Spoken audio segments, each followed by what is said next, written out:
Մարկոս 14 Марка 14, 3-ից 9 3:9.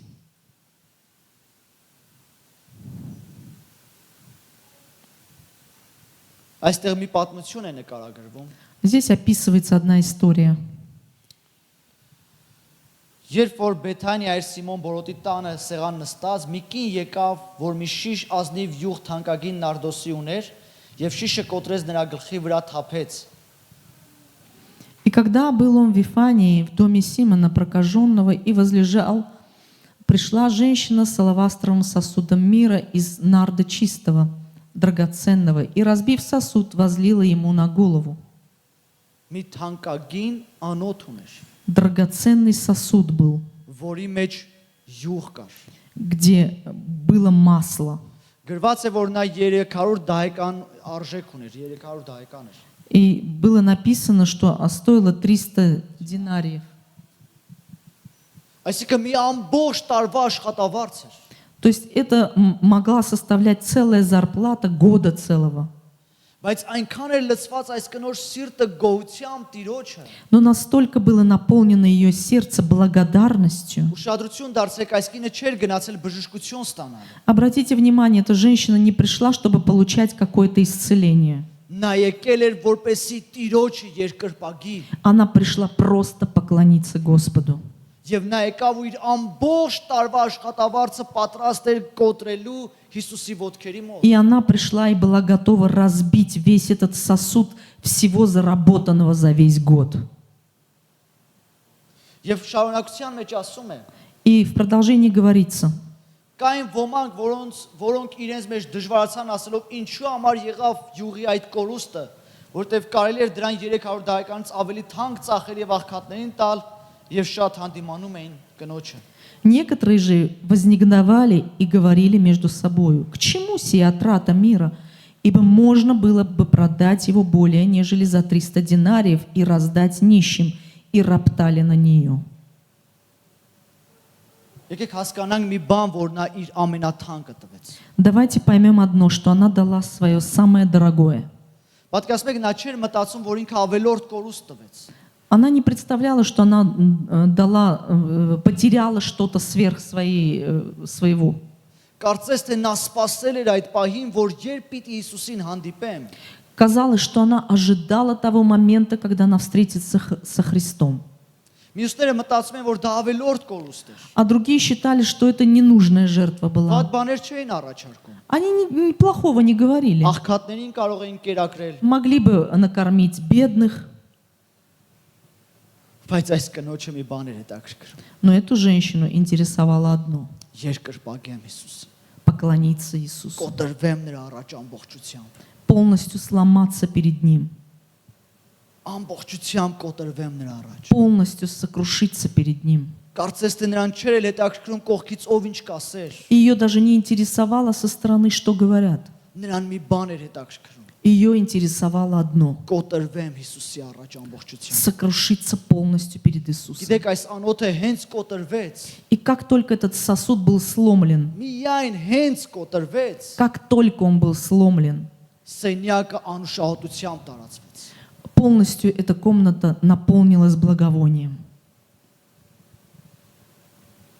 Եվ այդ անուշահոտությունը ոչ միայն ինքը վայելեց, И это благовоние ощущалось не только ею, այլ շրջապատում եղող մարդիկ։ но и все там почувствовали. Անկամ նրանք, ովքեր այդ ծառայության հետ կապ չունեին, И даже те люди, которые не имели отношения к этому служению, անկամ նրանք, ովքեր որ նրանից բողոքում էին, и те, которые вознегодовали на нее, осуждали, անկամ նրանք այդ հոտը զգացին։ даже они почувствовали запах этого благовония. Հասկանում եք, երբ մենք կոտրվում ենք Տիրոջ համար, անհնար է, որ այդ անուշահոտությունը չտարածվի։ Вы понимаете, когда мы сокрушаемся и ломаемся перед Господом, невозможно, чтобы это не распространялось. Դա շատերը կհասկանան, Это многие поймут. որովհետև գրված է, որ Տերը բնակվում է կոտրված ու խոնարհ սրտերում։ Потому что написано, что Господь, Он обитает в сердцах сокрушенных и скромных. Աստված այդպիսի срտերում է բնակվում։ Господь в таких сердцах живет. Ոմանք կվերածեն դա քննադատության, գիտես չէ։ Многие могут это обратить в критику. Բայց մենք պետք է այս անուշահոտությունը տարածենք։ Но мы должны распространять это благовоние. Ոչինչ որ կոտրվում ենք սիրելիներ։ Ничего, что мы ломаемся. Ոչինչ որ ինչ իրավիճակների մեջ ենք հայտնվում։ Ничего, что мы оказываемся в каких-то Բայց ситуациях. իշեք, երբ որ մենք կոտրվում ենք, այս անուշահոտությունը սկսում է տարածվել։ Но помните, когда мы сокрушаемся, это благовоние начинает распространяться. Աստվածայինն է սկսում դրսևորվել։ Божественное начинает Կարծես թե проявляться. մի բան է կատարվում, որ մենք մեր մարդկայինը մի կողմ ենք գցում ու ասում ենք՝ Տեր, ես քոնն եմ ուզում անել։ Кажется, что мы просто отбрасываем свое человеческое и говорим: Господь, мы хотим сделать Твое. Այդ անուշահոտությունը տարածվեց, երբ որ Պողոսն ու Շիղան բանտի մեջ էին։ И это благовоние, оно также распространилось, когда Сила и Петр,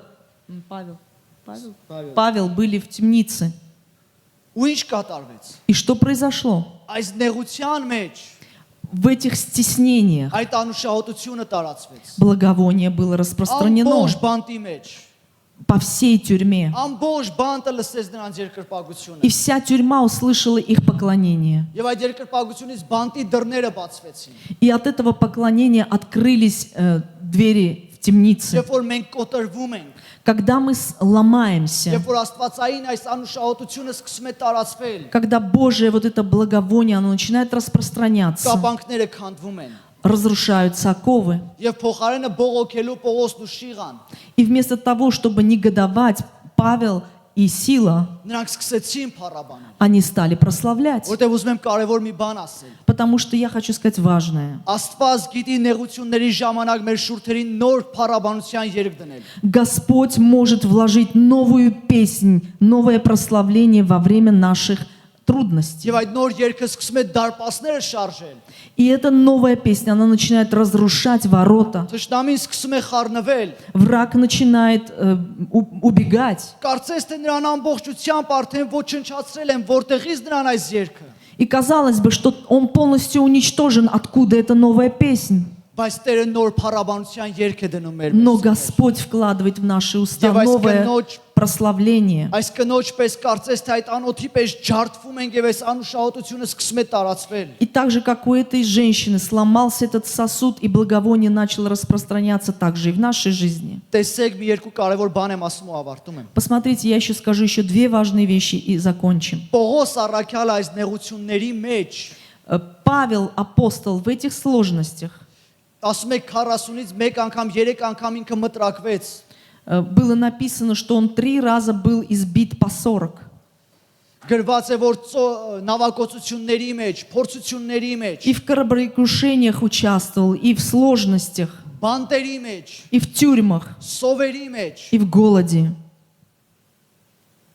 բայց այս նեղությունների ու այս անապատների մեջ Но во всех этих сложностях и во всех этих пустынях նա չդադարեց որպես անուշահոտ յուղ տարածել իր հոտը։ он не переставал распространять вот это благовоние. Եվ նա նոր կտականում 13 նամակ ուղերձ ուղարկեց։ И в Новом Завете он написал 13 писем, Որից 4-ը բանտում է գրել։ 4 из которых были написаны в тюрьме.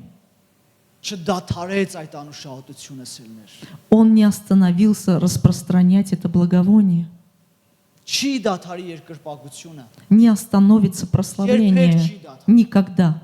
Որտեւ երբ որ Տեր Հիսուսը ինքը մուտք էր գործում Երուսաղեմ, Когда Иисус входил в Иерусалим, մարդիկ աղաղակում էին ով սաննա օրնյալ է նա որ գալիս է Տիրոջ անունով։ и люди провозглашали: «Осанна тот, который идет от Господа». Իսկ թշնամին փորձում էր լրացնել նրանց փառաբանությունը։ А враг пытался просто, чтобы замолчали эти люди. Մոտեցան անգամ Հիսուսին ասեցին լրացրու նրանց։ И они даже подошли к Иисусу и сказали: «Сделай так, чтобы они замолчали». Հիշում եք Տեր Հիսուսի պատասխանը։ Вы помните, что сказал Иисус? Ասեց եթե նրանք անգամ լրեն քարերը կաղաղակեն։ И Он сказал: «Если они замолкнут, тогда камни начнут говорить». Երբեք չի դադարի Տիրոջ ուղված երկրպագությունը։ Никогда не остановится прославление Թշնամին Господу. տարբեր այլընտրանքներ կտա որպեսի դադարի։ Враг будет искать разные способы для того, чтобы остановить это. Բայց մենք պետք է հաստատ կանգնենք Но мы должны твердо стоять. եւ անգամ նեղությունների ժամանակ այս անուշահոտությունը տարածենք։ И в сложностях все равно распространять это благовоние. Երեմիա 29-րդ գլուխ 11-րդ խոսքը։ Иеремия 29:11.